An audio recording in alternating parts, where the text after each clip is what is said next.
Hello, doctor Mini PG, specialist gynaecologist, Al Rukan medical centre, Ajman. ഇന്ന് നമുക്ക് ആർത്തവ വിരാമത്തെ പറ്റി ഡിസ്കസ് ചെയ്യാം.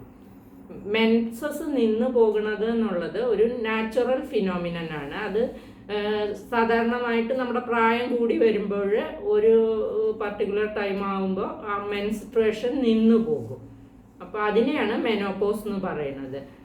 മെൻസസ് തീരെ വരാതെ ഒരു കൊല്ലം കഴിയുമ്പോൾ തീരെ വരാതെ ആകുന്ന അവസ്ഥേനെയാണ് മെനോപോസ് ആയി എന്നുള്ളത് പറയുന്നത്.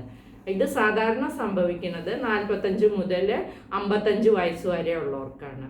പിന്നെ ചില സംഗതികളിൽ ചില സന്ദർഭങ്ങളിൽ നമുക്ക് ഓവറികളെ എടുത്തു കളയേണ്ടി വരും. അപ്പം അങ്ങനെ വരുമ്പോഴും പിന്നെ അല്ലെങ്കിൽ കീമോതെറാപ്പിയോ റേഡിയേഷനോ തന്നിട്ട് ഈ ഓവറിയുടെ ഫങ്ഷന് നിലച്ചു കഴിഞ്ഞാൽ പിന്നെ ഈസ്ട്രജൻ പ്രൊജസ്ട്രോൺ ഹോർമോണുകൾ സാധാരണ വരുന്നത് ഓവറിൽ നിന്നാണ്. ഇത് വരാതെ ഇരിക്കുമ്പോഴാണ് ഈ മെനോപോസ് ആവുന്നത്.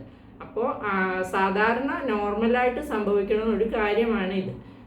ഇങ്ങനെ വന്നു കഴിഞ്ഞാൽ നമുക്ക് ചിലപ്പോൾ ഈ ഈസ്ട്രജൻ്റെയും പ്രൊജസ്ട്രോണിൻ്റെയും ഹോർമോൺ ഇല്ലാത്ത അവസ്ഥ വരുമ്പോൾ വേറെ ചില ലക്ഷണങ്ങളും കൂടെ കാണാറുണ്ട്. അതിലൊന്നാണ് ഹോട്ട് ഫ്ലഷസ് എന്ന് പറയും. പെട്ടെന്ന് ഒരു ചൂട് പോലെ വരിക, പിന്നെ ചിലപ്പോൾ ശരീരം വിയർക്കുകയും ചെയ്യും.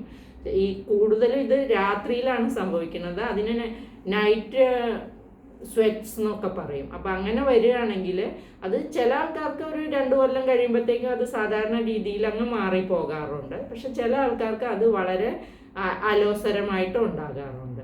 പിന്നെ സ്കിന്നിൽ ചേഞ്ചസ് വരാം. പിന്നെ ചെറിയ ഇറിറ്റബിലിറ്റീസ്, ആൻസൈറ്റി, ഡിപ്രഷൻ ഇങ്ങനെയുള്ള കാര്യങ്ങളൊക്കെ ഉണ്ടാകാം.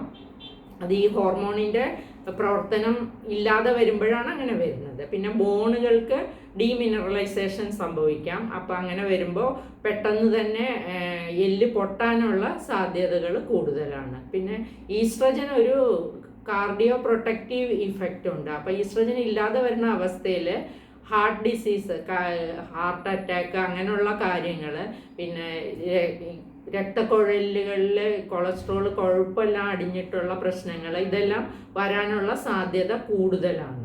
അപ്പോൾ ഇതെല്ലാം നോർമലായിട്ട് ഈ മെനോപോസ് വന്നു കഴിഞ്ഞ ആളുകൾ സിംറ്റംസ് ഇല്ലെങ്കിൽ പോലും ഡയറ്റ് കൺട്രോള്, എക്സസൈസ് എല്ലാം ചെയ്യണം. പിന്നെ സ്ലീപ്പ് ഡിസ്റ്റർബൻസ് ഒക്കെ ഉണ്ടാകാനുള്ള സാധ്യതയുണ്ട്. അതുകൊണ്ട് ആൻസൈറ്റി, ടെൻഷൻ ഇങ്ങനെയുള്ള കാര്യങ്ങളെല്ലാം ഒഴിവാക്കിയിട്ട് വളരെ നല്ലൊരു ഹെൽത്തി ആയിട്ടുള്ള ലൈഫ് സ്റ്റൈല് അക്വയർ ചെയ്തിട്ട് അത് പ്രാവർത്തികമാക്കണം. പിന്നെ ഈ സിംറ്റംസ് വളരെ കൂടുതലാണെങ്കിൽ നോൺ ഹോർമോണൽ ട്രീറ്റ്മെൻറ്റും ഉണ്ട്, ഹോർമോൺ തെറാപ്പിയും ഉണ്ട്. ഇപ്പോൾ ഹോർമോണൽ ട്രീറ്റ്മെൻറ്റ് ആദ്യം കൊടുത്തിട്ട് ഈ പ്രശ്നങ്ങൾ മാറുന്നില്ല എന്നുണ്ടെങ്കിൽ ഈസ്ട്രജനും പ്രൊജസ്ട്രോണും അടങ്ങിയ ഗുളികകൾ വളരെ ചെറിയ ഡോസിൽ ഒരു ചെറിയ പരിമിതമായ ടൈമിലേക്ക് ഒരു 4 മുതൽ 6 ആഴ്ച വരെ കഴിച്ചാൽ ഈ സിംറ്റംസ് എല്ലാം ഒരുവിധം കൺട്രോൾ ചെയ്യാൻ പറ്റും. എപ്പോഴും നമ്മൾ ഒരു മെനോപോസിനെ പറ്റിയിട്ട് ഭയക്കേണ്ട കാര്യമില്ല. അതിന് ഡയറ്റ്, എക്സസൈസ്, ശരിയായ രീതിയിലുള്ള ലൈഫ് സ്റ്റൈൽ മോഡിഫിക്കേഷൻസ് നടത്തിയാൽ ഒരു പരിധി വരെ ഇതുകൊണ്ടുള്ള പ്രശ്നങ്ങൾ ഒഴിവാക്കാൻ സാധിക്കും.